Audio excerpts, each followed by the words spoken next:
to be here. An honor to be here. An honor to be here. And Bernie Dotson is the reason I'm here, for the things he's done for me in the past, the friendship that he's extended to me, courtesies, and way back, probably 30 years or so ago at Station 1, when I was a member there. I'm still a member there, a life member. But I can only say good things about Bernie, his family, and his leadership at Station 1 as a volunteer member, as an officer. I thought he was a good person, and only thing I can tell you mostly, though, that I liked about him the best was he could tell a joke and take a joke, and he could do it both ways, and he was very good about it. And it was a pleasure to be around, and I say, like I said earlier, an honor to be here in his honor. Thank you. I've known Bernie for years. He had several other members of his family involved in the fire department. One of them, Eddie Dotson, he was one of the longtime members of the career department. But some other Dodsons were involved with the volunteer organization, and a lot of good memories. Bernie put his heart and soul into this memorial out here. It was started by the fire department and Company 1 when they opened the station where we're at today, at 500 South Glebe Road. And it was a much smaller memorial. And a few years ago, Tom Hawkins, Bernie Dotson, and several others through the volunteer organization, to include the county, made all the arrangements to get the memorial designed, built, and put up out here beside the department. And they have gone back and sort of resurrected the names from long time of persons that have passed away. And the memorial has really turned out to be just a really testimony to how many people have served this community in the volunteer and career fire department. I think between the two of us, with approximately 60 years of service and being both residents of Arlington County, we lived here as well as worked here. It was an honor to be in the fire department. I can say I'm not a doctor, but I've delivered 2 babies in my time, okay? I've been on 2 and 3 alarm fires, and I show Mr. Durwood's been the same way. I worked with 3 different fire chiefs all the time, and I got promoted by 3 different fire chiefs. That's an honor. It's an honor to be here, and the department has supported me for the last 30 years on retirement, so I don't have any problems with the fire department. I love it. Durwood? Yeah, Durwood Armstrong, and I came on November the 3rd of 1958 on that, and I retired March the 15th of 1985. Excellent career, one of the best moves I ever made as far as changing jobs to come here at the time.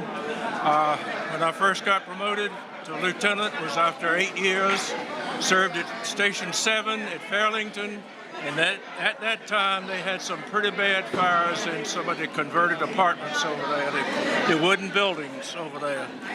One thing I remembered in particular that I hope doesn't happen anymore, first time I ever went out on a medic unit, I was completely by myself, not one person with me. Same thing with the ladder truck. It was a straight ladder truck, didn't have a tiller, only person on there. Not a good feeling, and I'm glad those days have passed. In my career in the fire department, when you come on, people talk about retirement, and as a young man, that's not what you're thinking about. And the old veterans here, which I later became a veteran, is that one day they would tell me, "You'll be leading this fire department. You'll be the officer. You'll make these decisions." And I used to say, "That's BS. That'll never happen." But thanks to the good Lord and a lot of good help and a lot of support, I was an assistant chief when I retired, and was very happy and very blessed that they thought enough of me to promote me. Thank you. Now, one of the things I can remember my last day of work, George, being assistant chief, was my immediate supervisor. And he tried to tell me I didn't have to work that day to ride with him. He didn't want me to get hurt, didn't want me suing anybody. So I spent the day hiding from him and told him to begin with, if he didn't need me, I'd go home sick.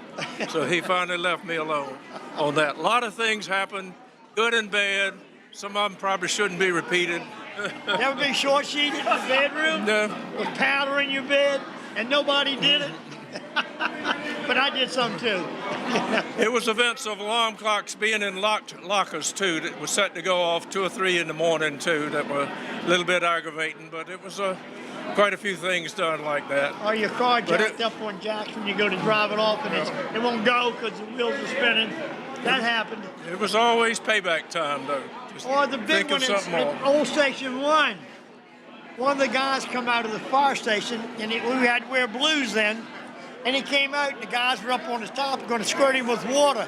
And the guy turned around and looked and says, "Oh my God, you got me." So they flushed him with water. And he said, "Thank you guys, now I'm going to go back in and take your uniform off and put mine on." They got him, but he got with the wrong uniform. That was at Station 1.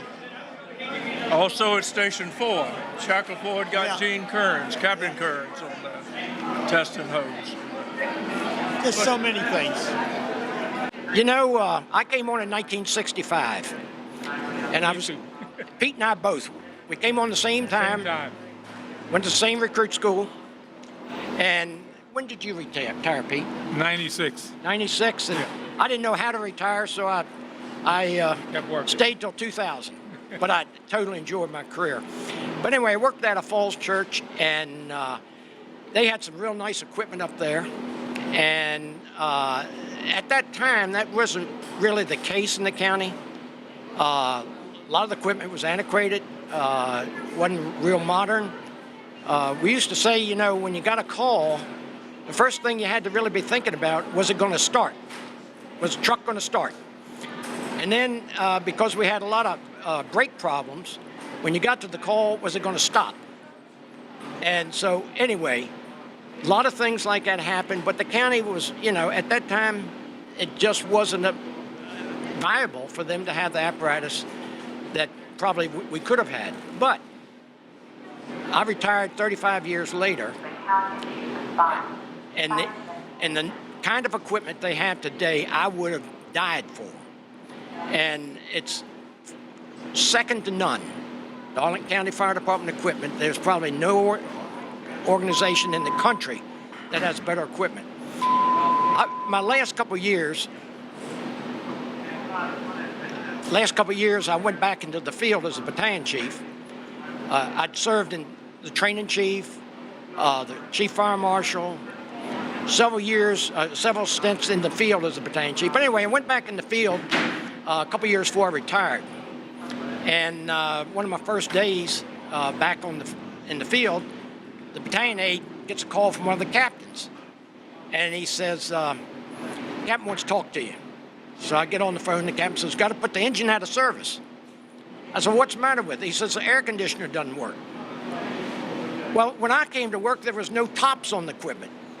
It was open cabs and all that stuff. So that was a learning curve for me. I had to, you know, start to adjust to, because things are much different.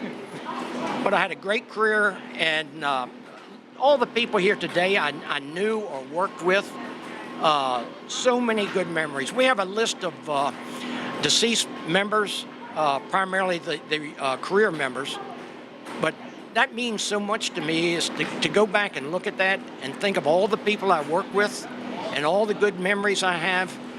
This has just been a life dream that I had, and I lived my career dream with the fire department.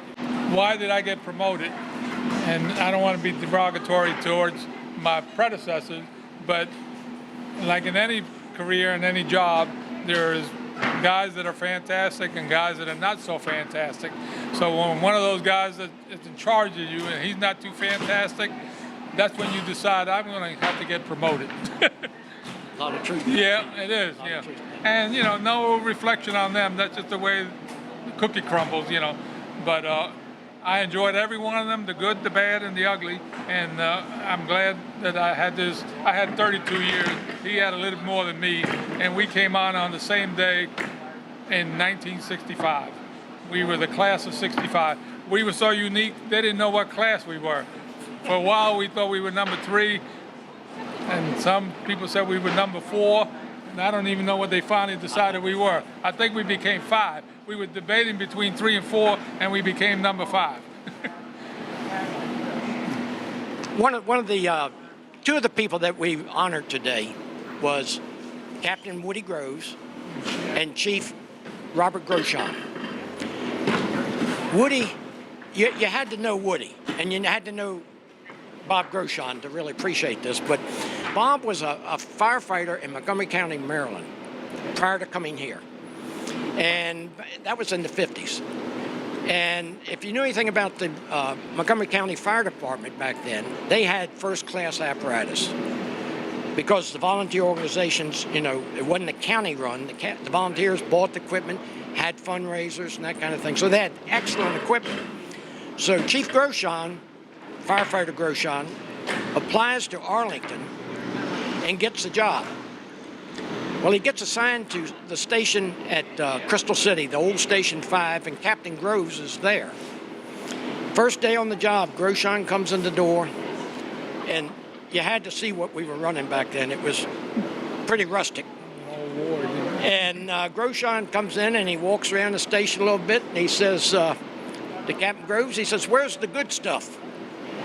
And Groves says, "What are you talking about?" He says, "Well, where's the good apparatus?" He says, "You're looking at it." I always remember Woody, that's what we call him, Woody Groves. He could fix anything. And he'd stay at it till he got it fixed. Unlike another captain, Bull Ehrman. Bull Ehrman, when he fixed something, we used to joke, he'd grab a hammer, he'd fix it that way. Woody would take the time to do it right. And they were both, you know, admired by everybody. They were both workers, and I loved them both to death, you know. I don't know who influenced you the most. Well, Bull Ehrman, his name is actually Millard K. Ehrman. Millard was my lieutenant when I came on. And I worked at a Falls Church as well as he, and he was on the ladder truck. And one night we had a fire, a house fire, in Falls Church. Now, Mill was riding on the engine that night because the captain was off. So we pull up, and the fire is blowing through the middle of the roof up into the trees of this house. So I pull a line off the wagon, proceed down to go in the front of the house. Well, it's all in the attic. I mean, the room downstairs was clear as a bell. So he comes in behind me and grabs me and goes down the hall, pulls down the pull-down stairway. I weighed about 125 then. Shoves me up in the attic, and there's fire all around. I fall off the ladder down in the hall, and the line's crashing against the walls in the house. He picks me back up and shoves me back up in there, and he says, "I got help coming." Well, I got the fire knocked down, got singed a little bit, and had to take me to the hospital. But many years later, he had cancer, and me and my battalion aide, Bobby Keysock, went over to visit him. And Mill was sitting out on his carport. He smoked. I mean, he'd smoke a cigarette down to a 1/4 inch. And he looks over at me and he winks at me and he said, "Ralph, do you remember Highland Terrace?" All those years later, he remembered that call, and we just laughed about it. But that's the way things were done back then. You know, we didn't have anything like they have now. Thank the Lord that we made it. Well, I came from the outside, and the way I got on here, I had a brother-in-law who was a firefighter, John Sieber, and he kept saying, "Come on, you'll like this job." I said, "I'm from the city. I don't know anything about being a fireman." He said, "They'll teach you." Anyway, long story short, I put it off, and I used to work construction, and then one year he called me up. He said, "They're giving the test tomorrow," whatever the heck it was. So I signed up, and I think I came out number 2 in Lightfoot, I think. No, not Lightfoot. Somebody else came out ahead of me. But anyway, we got hired. Back in them days, you didn't wait a whole lot of time before you got hired after you took the test. Years later, I was involved in that process. I'd be calling people up, say, "You got to do this, you got to do that, you got to go get a physical, blah." When I came on, you took the test, and next thing you know, you're hired. As time went on, Pete was instrumental in the agility test. Yeah. And those kind of things. And that was a test that was put together as people applied and went through the hiring process. They had a written test, and then they had an agility test. And essentially what the agility test was to see if the people really had the capability to to do the normal things that you would do on a fire ground. Handle a hose line, raise a ladder, all those kind of things, wear a breathing apparatus and all those things. And that has really evolved into a lot more. They do psychological profiling now on people because not everybody's, geared to do this job. There was a test before that, but it involved moving sandbags and those kind of things, doing push-ups, chin-ups, and the personnel department didn't like that because it wasn't job related. So they came and told us, they said, you got to make it job related. So we tested all kinds of things down at the old fire academy, and we came up with a test. And one of them, some rookie, I say rookie, younger than me, it reminded me that we had actually a piece of a wood chopping block about that high and that round, and you had to hit it with a sledgehammer. And it was up to me to count it. You had to hit it, I forget what they said. They determined that it took so many hits to open up a roof with an axe. So we determined that you had to hit it 30 times, and you had to hit it forcefully. If you didn't hit it forcefully, we started counting, and I used to be in the Marine Corps, and you said one, and if the next one wasn't hard enough, it was still one. And this one guy reminded me, he said, I remember you wouldn't count past 10. I said, no, we counted past 10. If you didn't hit it hard enough, we didn't count it. But, that's the growing pains of making everything politically correct in terms of job relationship and testing people and so forth. Arlington County, I don't know if it's been mentioned before, we had the first paid firefighter woman in the country. Judy Livers, right? That was her name at the time? Yeah. Anyway, she ultimately retired as a battalion chief, I guess. Yeah, that's funny. When Judy came on in 1974, I was her lieutenant on the ladder truck out of Clarendon. And when she retired in the late 90s, her and I were battalion chiefs on the C platoon. So she started her career with me and ended it with me.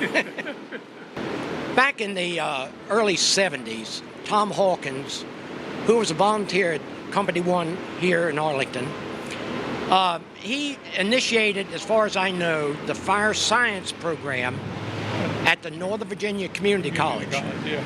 And that was the first effort in this area for sure where there was a college program to start educating firefighters and fire dynamics and administration and all of that. Yeah. That has evolved into quite a program, a degree program. Mm-hmm. A lot of people have taken that and moved up in the organization. And quite frankly, nowadays, as people are looking to get promoted to the upper ranks of an organization, that's one of the criteria they look at strongly. So the college career, or college education, when I came on, wasn't even a thought as a benefit. But now it certainly is. And as far as the administrative part of the organization, they need people with that kind of education because of, run an organization in a municipality such as Arlington County. So anyway, that was a big change, and it's a good change. Yeah.